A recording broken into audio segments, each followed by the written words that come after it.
Heyo, did you guys miss me? I'm back! I said I'd post more frequently, but here's the thing. I haven't figured out how. I'm trying to learn to speak without a script when I'm recording, but the problem is, when the mic turns on, my brain just goes.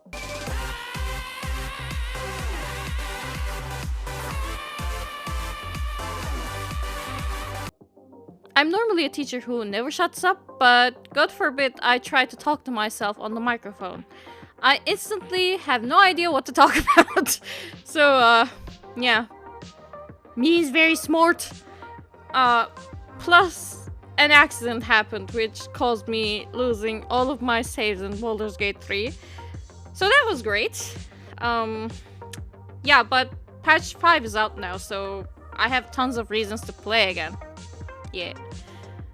Anyway, before I begin, why don't you subscribe? It motivates me to do more of these, and in turn, you get to have more of these videos. Yeah. Oh, and this video is going to have lots of spoilers, so watch it at your own risk.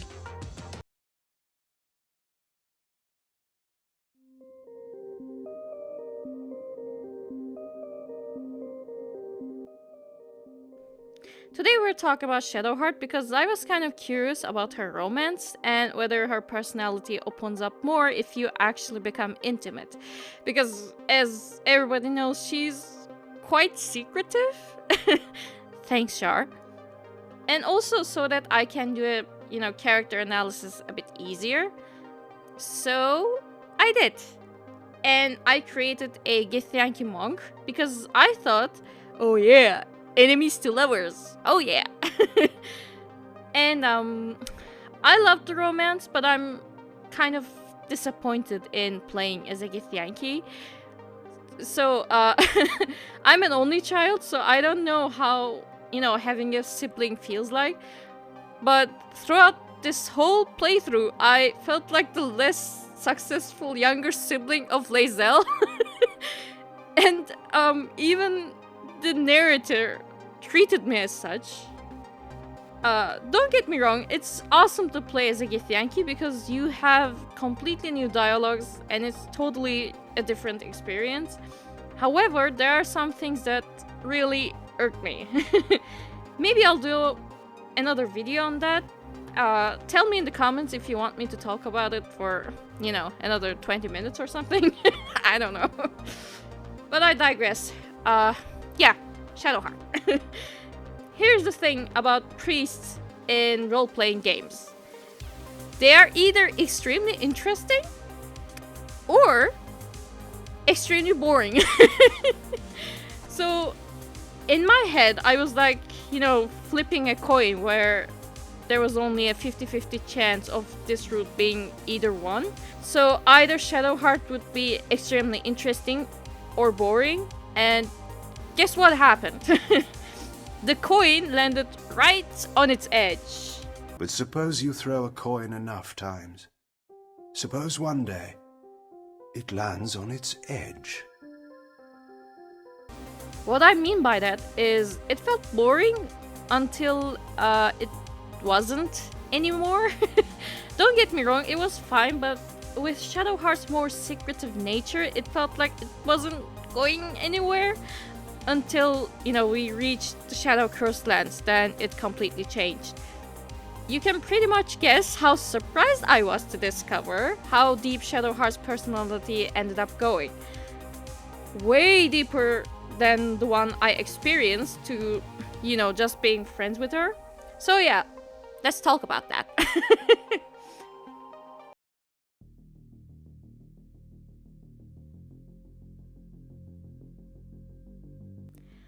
Okay, so in order to understand Shadowheart a bit, I feel like it's important to summarize who Shar and Selûne are.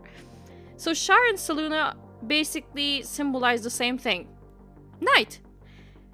When it comes to the concept of night, I think even in our lives and cultures, it can be either a good thing or a bad thing.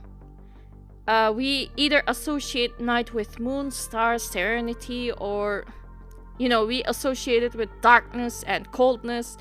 Shar and Selûne is symbolizing exactly that. Shar symbolizes the part of the night that we associate with darkness, loneliness, mystery, and loss. Meanwhile, Selûne is the part of the night we associate with serenity, calm, and beauty. Shar and Selûne fight every single night, and it is believed that Shar slays her sister every new moon, but Selûne rises again and the fight continues. Shar continues this just, out of spite and because of her resentment towards her sister, but Selûne does it in order to protect others from Shar. Now, the part that actually directly connects to Shadowheart is the fact that after Shar realized she cannot directly assault her own sister, she started to turn Selûne's faithful to her own, which is what Selûne cherishes the most. She started doing this herself when they were, roaming the mortal world, and now her followers, Shar's followers, do the same thing. Now, despite Shar trying to trick Selûne's followers to worship her, interestingly, Selûne also is not quite, how can I say this, omnipresent in her followers' life. But it also makes a lot of sense because Selûne is not a goddess that, holds your hand and helps you out directly.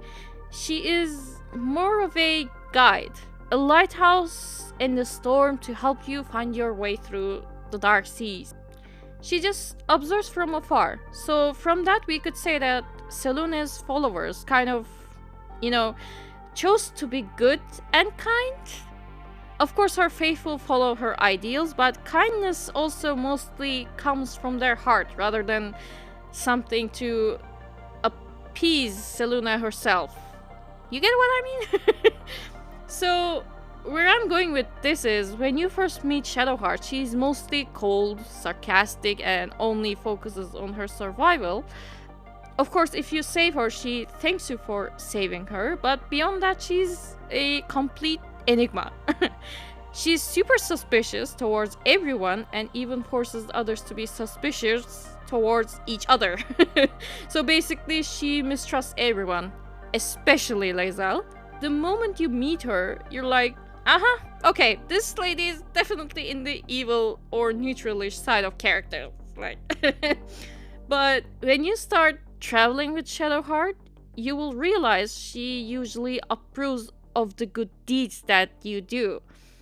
Sure, she isn't a fan of you going out of your way of helping, people for nothing, especially the tieflings, but most of the time she's totally okay with whatever you're doing. She's totally okay with you just helping people out. Which is the complete opposite of what you'd expect from a Sharan. Of course, she enjoys a bit chaos here and there, but overall, unlike Astarion or Lae'zel, this girl doesn't mind it that much. So this already sets some things for us, especially if you know your D&D lore. Shar is a sadistic goddess and thrives when there is misery and pain. But then we have Shadowheart, who doesn't like injustice, and most of the time helping people is okay for her. So when Shadowheart starts trusting you and shares whatever memories she remembers of her past, if your character is perceptive enough, they can realize that Shadowheart is wearing an amulet that Selûnites wear. Shadowheart immediately dismisses this fact, saying this might only be a bauble she used to wear as a child, but already things seem suspicious. We later learn that with the help of Daemalin, Shadowheart was in fact raised by devoted Selûnite parents. This is where I wanted to actually connect the kindness coming from the heart with Selûne's followers, because as we all know, when meeting Shadowheart, we learned that her memories were completely suppressed by Shar, and she did this voluntarily to keep her secrets. But I feel like Selûne's teachings were still ingrained in her so much that due to how she was raised by her parents, even with her suppressed memories and molding by Sharan's, Shadowheart still has a very kind heart beneath which Shar herself couldn't break. Hence why Shadowheart likes it when you do kind deeds, I think. Also, I'd like to mention this, and it is just a personal opinion, but at the beginning of the game, all that Shadowheart talks about is Shar. Obviously, all she knows and remembers in her life is the teachings of Shar and nothing else, but she does this constantly. I don't have the footage, unfortunately, but even Halsin calls her out about it at one point, saying that she is reciting everything like a child trying to memorize stuff for school or something. And I feel like she does this subconsciously to convince herself and the others that she is devout to Shar. Maybe this is also an indicator that Shadowheart deep down always doubted herself about her Shar beliefs, so she has to tell this all the time. When you start romancing her at this point, you share a bottle of wine and talk about each other basically. Either it happens way earlier in the game if you manage to get her approval high enough, or during the tiefling party scene. Also, in the tiefling party scene, she mentions that she finds it odd that she started caring for these refugees, which once again hints at her kind heart beneath her, sarcastic demeanor. And that wine scene is such a sweet scene, my god. Just, having a heart to heart and getting to know each other is just, I love it. And the kissing scene is so freaking adorable, my god. You can, at this point, occasionally ask her how she is, etc., but beyond that, nothing exciting happens at all. I mean, romance-wise. Because Shadowheart eventually remembers the fact that she wishes to become a Dark Justiciar, and she confesses this to you because, she trusts you. As long as I've prayed to Lady Shar, I've wished to serve her as a Dark Justiciar. There is scarcely a greater way to fully dedicate yourself to Lady Shar, save perhaps if you become the head of her church. To become a Dark Justiciar is to become the Night Singer's sword arm, her implement with which she will cast down the unbelievers and win the final battle to restore her perfect, endless darkness. It's all I ever wanted. I prayed it was my calling. But Mother forbid me from seeking to prove myself worthy of the rank. She said I was not ready. Not my mother, I should add. The Mother Superior, head of Lady Shar's enclave in Baldur's Gate. Sometimes I wonder if she would ever deem me ready. I owe her everything, and I only wish to serve, yet she can prove inscrutable.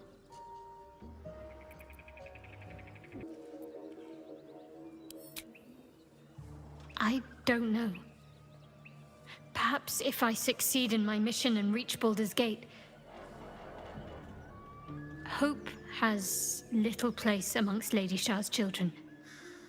It's an illusion, a distraction. But for this, I hope my time will yet come. Thing is, Shadowheart becomes too obsessed with this very idea, especially when you set foot in, Shadow Cursed lands. And when she enters the Shadow Cursed lands, she doesn't seem to be harmed. And she is immediately thrilled because she thinks Shar must be loving and protecting her. Now, here's the problem. Unless you're a high-level priest, deities usually don't interact with you like this.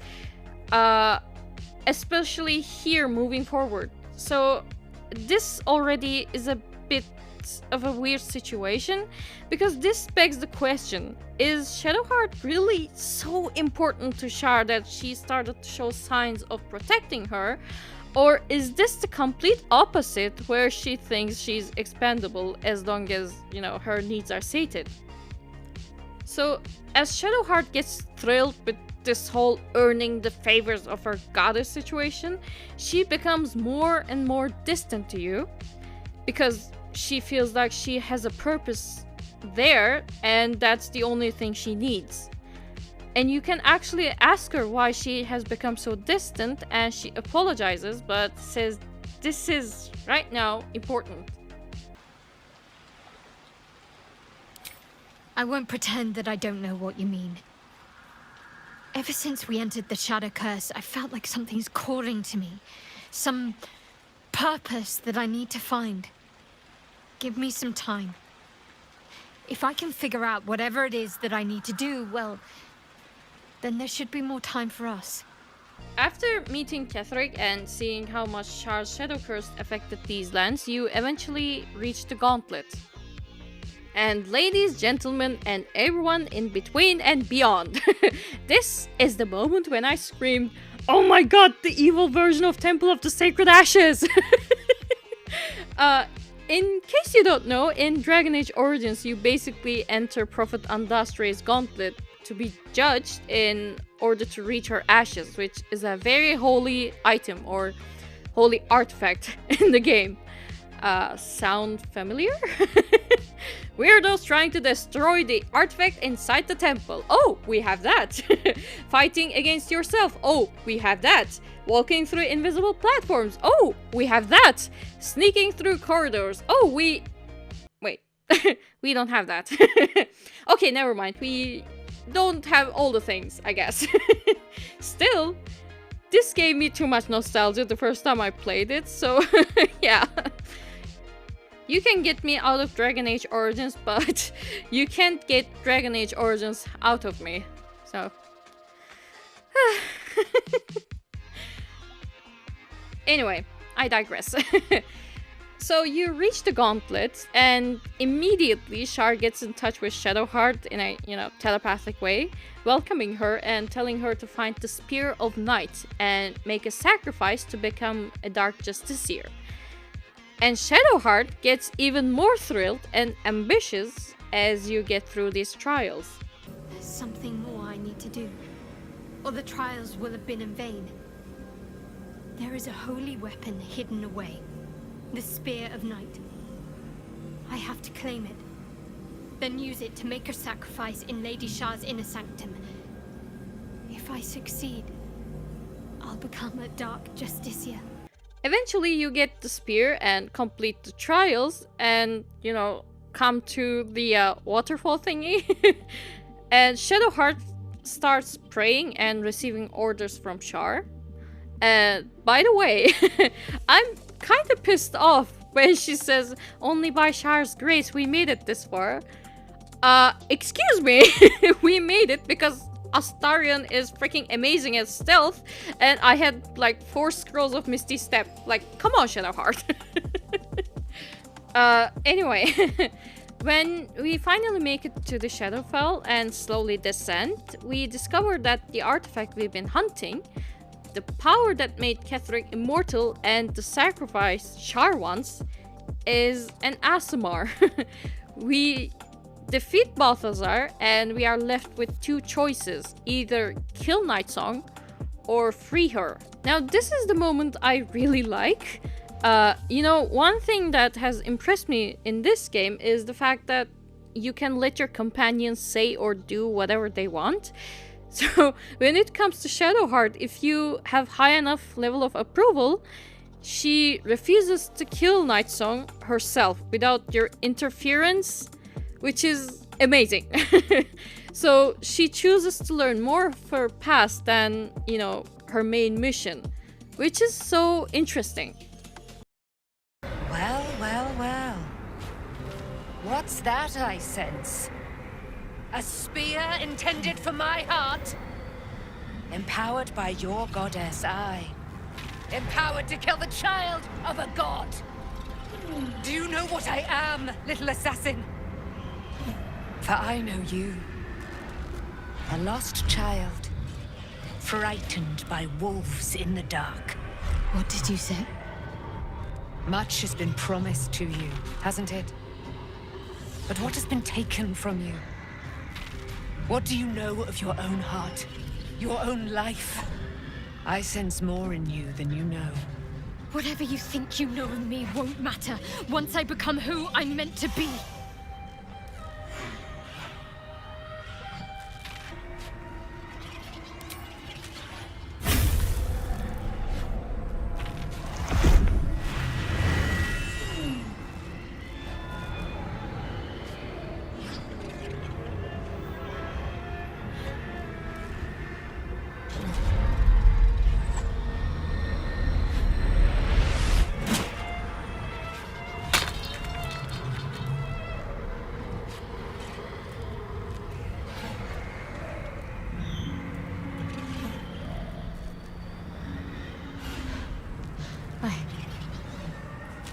can't believe I just did that. Lady Shah will disown me. What will happen to me? Not what will happen. What will you do? Your past is not yet lost. Your future is not yet fixed. I have to say, I absolutely love the scene where Nightsong flies over the, Shadow Cursed lands. Oh my god, I can just talk about this one scene for hours, but I will spare you the pain. I will, however, show it to you regardless.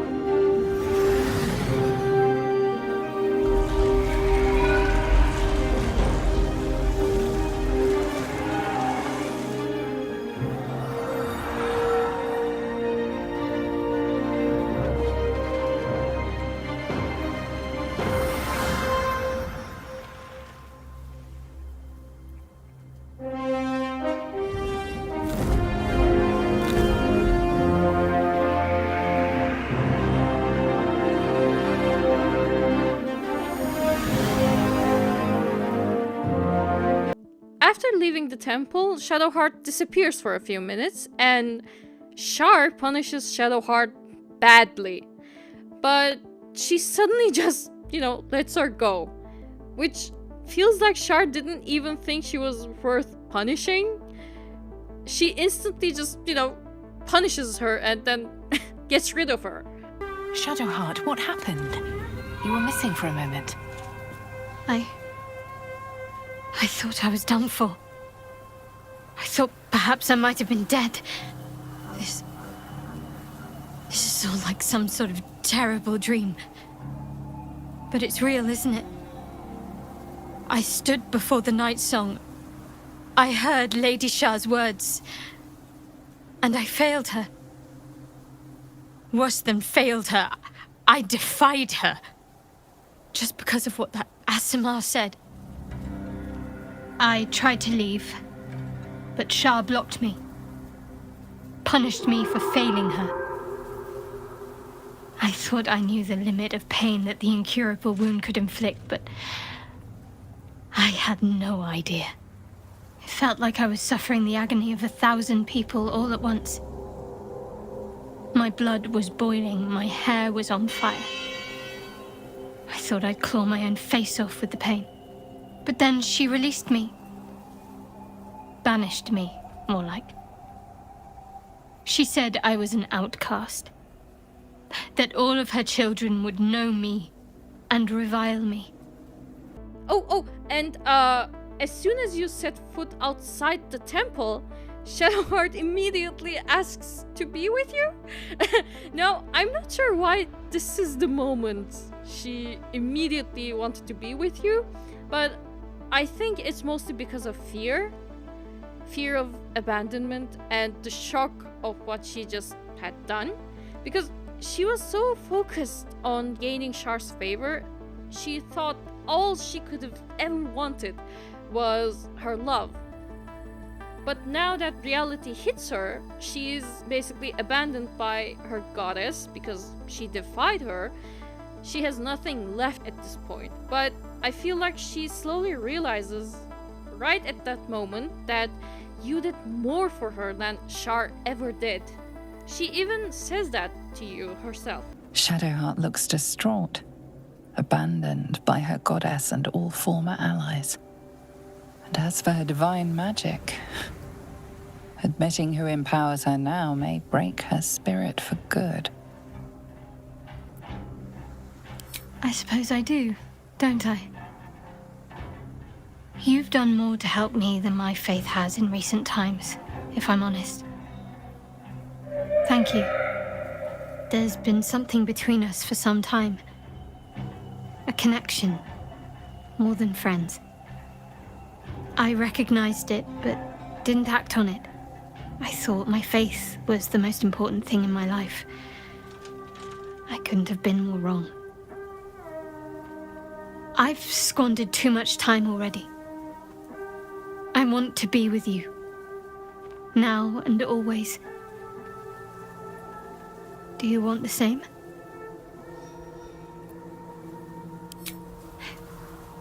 It wasn't too long ago that I could never imagine smiling again. Shows what I know. After Dame Aiden reveals Shadowheart's past, it is our mission to save Shadowheart's parents.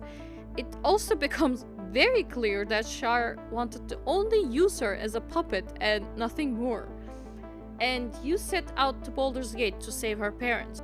When you reach Baldur's Gate after everything that has happened in Act 2, Shadowheart surprises you with a new hair color. And it looks so adorable. Especially when she's so shy when she's asking you, how she looks. Oh my god. Be honest. What do you think of the new look? Well, I'm glad someone does. Perhaps I'll get used to it. I have a lot to get used to right now. She dyes her hair silver, which tells us that she is slowly adopting Seluna's belief. But I don't think she's 100% back to Seluna at this point, though. I think it's more like her declaring that she is no longer under Shar's influence. That becomes even more clear during the very romantic swimming scene when Shadowheart mentions that she needed to know that she could face things without Shar. And it's so adorable. I just can't. I also really love this scene the next day. Though I'm still finding sand in my hair. I wonder what the others will think of that.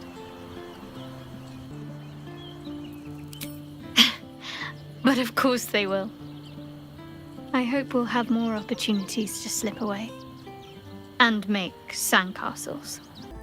The true moment where Shadowheart turns to Seluna's faith actually happens after she meets her parents. We eventually find a place called the House of Grief and learn a lot about how Shadowheart was raised there.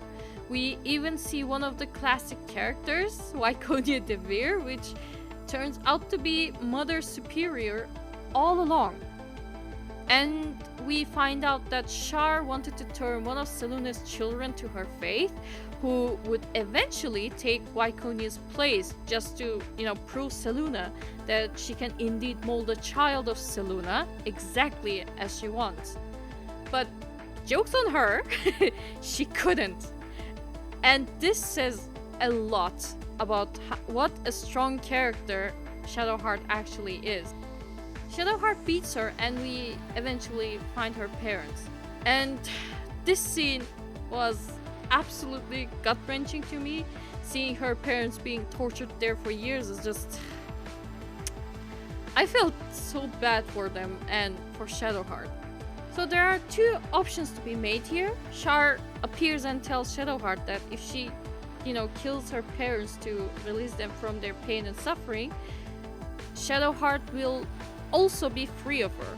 But if she keeps her parents, the curse of Shar will continue. Either way, it's a really hard choice to make, and you can clearly see Shar's cruelty when you come face to face with this very scene. You can also find one of Shadowheart's ex-lovers where she can, learn more about her past. And you can find her old hideout and her night orchids. You also learn that she has a, love for animals and has a scar on her elbow because she hit a bully once. After that scene, you find her in front of a Seluna statue. And I have to say, when I tell you I cried in this scene, I mean it. Because no matter what choice you made in there, it doesn't change the fact that how abused and neglected Shadowheart actually was, and all the pain she's been through is just sad. But let's end things in a light note. I've never been able to write my own future. I wouldn't even know where to begin. Well, I want to save my parents, of course. Take them away.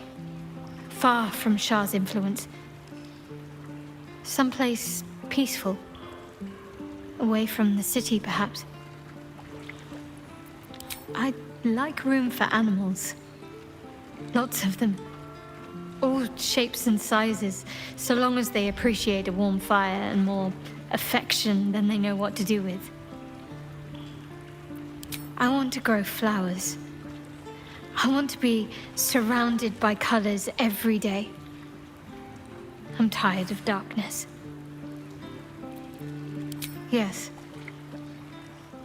I want to share it all with you, if you're willing. Then it sounds like I have everything I need. More of life than I'd ever imagined possible without Shah.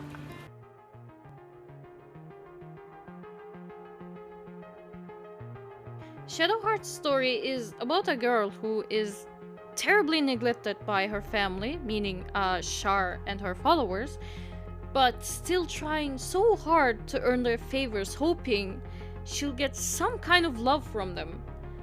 But she eventually realizes the truth of what she went through and learns to love herself and becomes more open with her emotion. She's really an amazing character, and Jennifer English did such a great job voicing her. How she goes from a sarcastic, enigmatic girl to the sweetest half-elf was such a great journey. And even if I am a, serial Astarian romancer, I am definitely not regretting romancing Shadowheart. But I'll be honest, Astarion made it really hard for me to romance others. Oh man. And what are your thoughts? Tell me down in the comments, please. You know that I love reading them. So, yeah. And losing all of my saves was such a big setback for me. So, if you have any ideas about what I should, tackle next, it it doesn't have to be necessarily Baldur's Gate 3, but currently that's my brain rot. So, yeah. And I've already seen the epilogues, and there is probably some, updated Astarion videos coming up. I'm not so sure yet, we'll see, just saying. So yeah, that's it. As always, thank you for your support, and I'll see you next time. Sayonara!